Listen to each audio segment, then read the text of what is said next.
এই ডিমওয়ালা, ডিম কয় টাকা হালি? এই 20 টাকা হালি। এই আমার দাও কয় হালি? আমার 10 হালি দিয়ে দাও। মাত্র 20 টাকা হালি, মাত্র 20 টাকা হালি। ডিম নিবা কিনা ডিম? এই তোমার টাকা লাও। ওই ঝুড়ি থেকে সব ডিম বের করি। এখন তো কাস্টমার অনেক চলে এসেছে। এই ডিম নেবেন নাকি? ডিম ডিম ডিম। এই আমি 3000 টাকার ডিম নিলাম। এই আমার দাও 2 হালি। ও আর কয় হালি ডিম আছে? ডিম কটা বিক্রি করলে আমি অনেক কিছু কিনতে পারবো।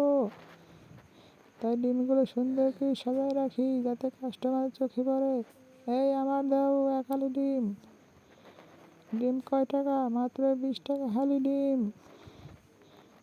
ডিম নেন আপা, দেখেন সুন্দর ডিম। এই আমার দাও। ওয়াও, আমি তো আজকে অল্প সময় ডিম কটা বিক্রি করে ফেলছি। এই আমার দাও 5 হালি ডিম। ওয়াও, আমি তো সবগুলো ডিম বিক্রি করে ফেলেছি। আর কোনো টেনশন নাই। আজকে অনেক টাকা হয়েছে, প্রায় 20,000 টাকার মতো হয়েছে। আমি এখন নিঃসন্দেহে বাড়ি চলে যাই।